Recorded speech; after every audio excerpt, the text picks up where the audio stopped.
காலத்துல தமிழகம் முழுவதும் இன்னைக்கு இந்த சமூகம் தெரிகிற அளவுக்கு சாதியாக இந்த சமூகத்தை கொண்டு போய் நிறுத்தி இருக்காரு. இதுக்கு முன்னாடியே ஒரு 10 ஆண்டு காலத்துக்கு முன்னாடி முத்திரையர்னா திருச்சியில மட்டும்தான் இருக்கான், வேற எந்த மாவட்டத்திலையும் முத்துராஜா சாதி கிடையாது, முத்திரையர் பெரும்பான்மை கிடையாது அப்படிங்கிற சூழலை உடைச்சு தமிழ்நாடு முழுக்க 40 சட்டமன்ற தொகுதியில முத்திரையர் தான் எவன் எம்எல்ஏவாக வர வேண்டும், அந்த சிம்மாசனத்தில் அமர வேண்டும் என்ப சூழலை இன்னைக்கு கே செல்வகுமார் வந்து உருவாக்கி இருக்காரு. அப்ப நமக்கான அரசியல் பெறணும் அப்படின்னா நமக்காக ஒரு கட்சி உருவாக்கப்பட்டுள்ளோம், தமிழர் தேசம் கட்சி. இந்த கட்சி தான் முத்திரையர்களுக்கான விடுதலையும் பெற்று தரும், முத்திரையர்களுக்கான அரசியல் பிரதிநிதித்துவத்தையும் பெற்று தரும். அதிமுக நமக்கு மாவட்ட செயலாளர் பொறுப்பு கேட்டா கொடுக்க மாட்டான்.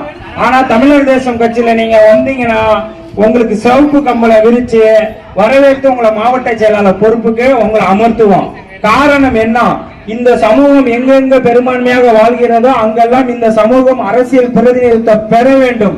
அப்ப இந்த கட்சியில மட்டும்தான் இந்த சமூகத்துக்கான பிரதிநிதித்துவம் தருவோம்.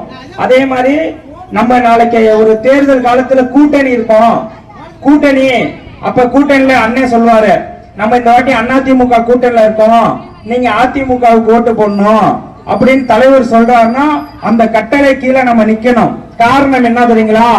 ஸ்டாலினுக்கு ஓட்டு போடுங்கன்னு திருமாவளவன் சொன்னார். விடுதலை சிறுத்தை கட்சி பறையர்களுக்கான கட்சி, ஸ்டாலினுக்கு ஓட்டு போடுங்கன்னு சொன்னாரு. அந்த சமூகம் எல்லாமே ஸ்டாலினுக்கு வாக்களிச்சாங்க, ஸ்டாலின் முதல்வர் ஆனாரு. அதனால அவங்களுக்கு 4 சீட்டு கொடுத்து அவங்க 4 எம்எல்ஏ ஆயிருக்காங்க. ஸ்டாலினுடைய கூட்டணிக்கு வாக்களிச்சனால பறையர் சமூகத்துக்கு 2 எம்பி கொடுத்திருக்காங்க. பாராளுமன்ற உறுப்பினர், அதாவது தமிழக அரசியல்ல மட்டும்தான் முத்திரையர் சமூகம் பேச முடியும். இந்திய அரசியல்ல முத்திரையர் சமூகம் தலையிடவே முடியாது. எங்க டெல்லியில பாரதிய ஜனதா கட்சி ஆளுது இல்லையா இந்தியா நாட்டை, இந்த இந்திய நாட்டை ஆள்ற அந்த பாராளுமன்றத்துல இந்த சமூகம் சார்ந்து ஒரு விஷயத்தை பேசணும்னா வாய்ப்பே இல்ல. காரணம் என்ன தெரியுங்களா? 39 எம்பி தமிழ்நாட்டுல, ஒரு எம்பி கூட முத்துராஜா கிடையாது, ஒரு எம்பி கூட கிடையாது. அப்புறம் எப்படி போய் நாடாளுமன்றத்துல பேச முடியும்? என்னத்த பேசுவீங்க? பேசுறதுக்கு